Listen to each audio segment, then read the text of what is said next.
welcome to my review of Jurassic World Dominion. Yes, we have a brand new Jurassic Park movie. Now, this is a series that, even at its worst, I still really enjoy all these films. I'm just a sucker for this franchise. I'll always come back, and even the films that aren't good films, I always have fun with. There isn't a film in this franchise that I ever dread rewatching or I just hate. There's none of that in this franchise. This is a franchise that I have always enjoyed. And so, going into this movie, this is one of my most anticipated movies of the year, considering that I love this franchise. So, I was very curious to see how they followed up Fallen Kingdom with that really interesting cliffhanger of just dinosaurs are loose on the world now. I thought that was going to be a really cool concept to finally see a Jurassic World in one of these films. The trailers had me sold, so I was really excited to see this film. Did it live up to my expectations of being, like one of the best films of the year? Or was it one of the worst films of the year? Or did it just kind of fit right in the middle there? You are about to find out.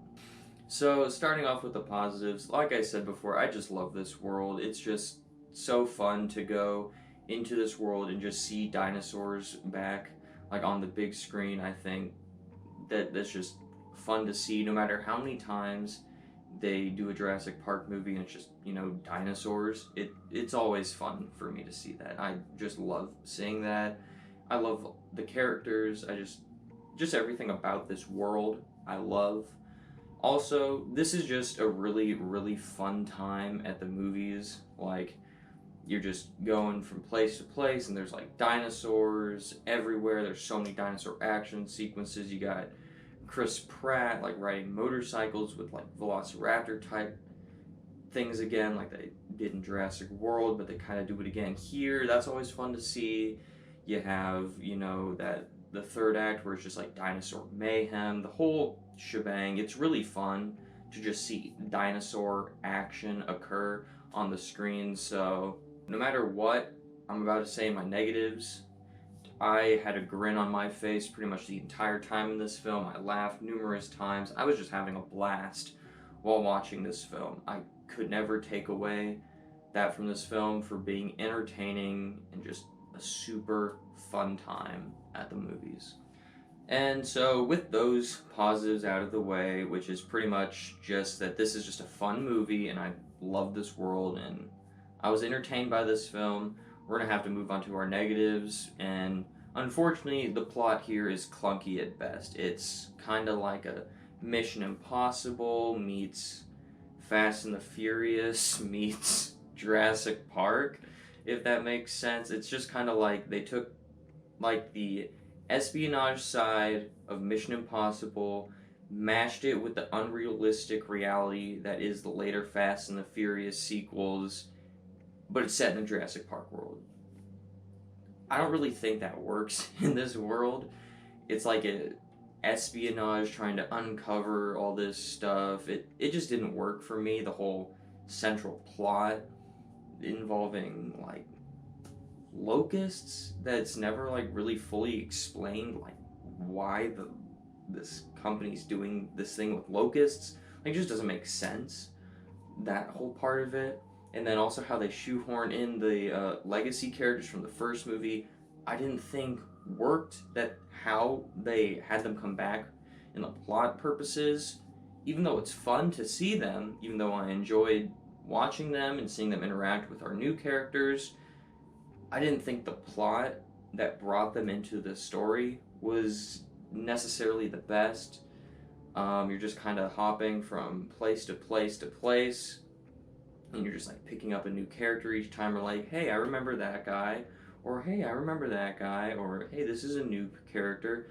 You're just kind of hopping around the world doing that, and then there's like you hop around to a new place, gather a new character, dinosaur set piece. Oh, hop to a new place, get a new character, dinosaur set piece. That's just kind of how this movie goes along. I mean, the plot, not a great plot, but it is still entertaining. So, yeah, I think this is probably the weakest of any plot that's been in one of these Jurassic Park movies. I think this plot just doesn't makes the least sense out of all of these films. Not saying that this is the worst movie in this franchise. It's just the plot here it's just not very good. And then also for like the third time in this franchise, we just get some generic business guy that wants to have dinosaur genetics to save the world or something, or to profit off dinosaur genetics. It's like, we've seen this before, especially in the last two Jurassic World movies. I'm getting a little bit worn out on that in this franchise.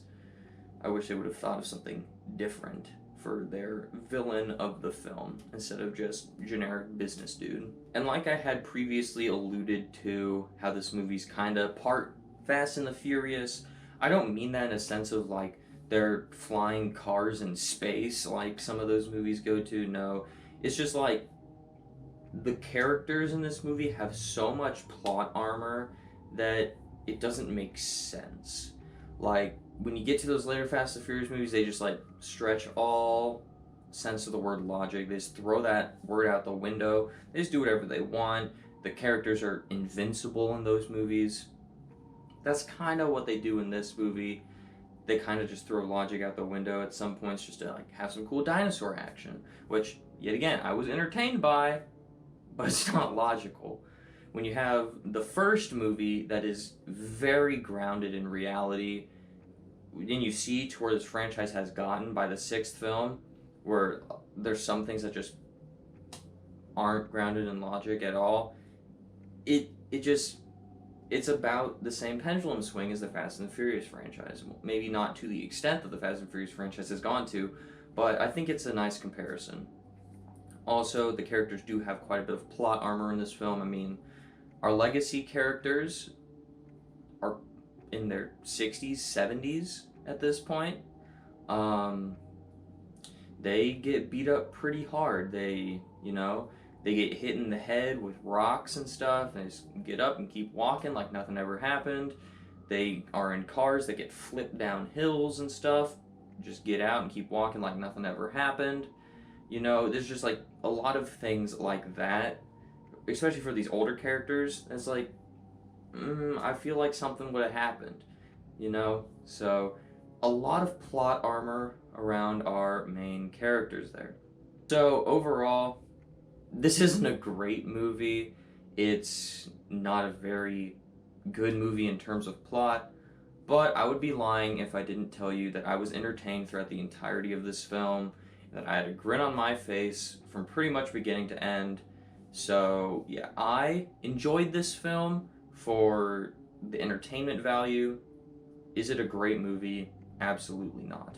Overall, I'm going to give this movie a 5 out of 10 rating, but I'm also going to add the entertainment scale, which I got to give this film like an 8.5 out of 10. So, yes, those are my thoughts on Jurassic World Dominion. Let me know what you thought of the movie if you've seen it down below in the comments section, and maybe we can discuss it, because that'd be so much fun. Also, tune in tomorrow where I'm going to rank all 6 movies in this franchise. We got the 3 original Jurassic Park movies and the 3 Jurassic World movies. We're going to put them together in one awesome ranking. I almost said massive ranking, but 6 movies isn't really a massive list, so I don't know. If you like seeing these reviews, make sure to come back. We got quite a bit of stuff coming out this month and next month. It's summer movie season, so it's pretty exciting. Yeah, definitely come back for those, and thank you, and have a great rest of your day.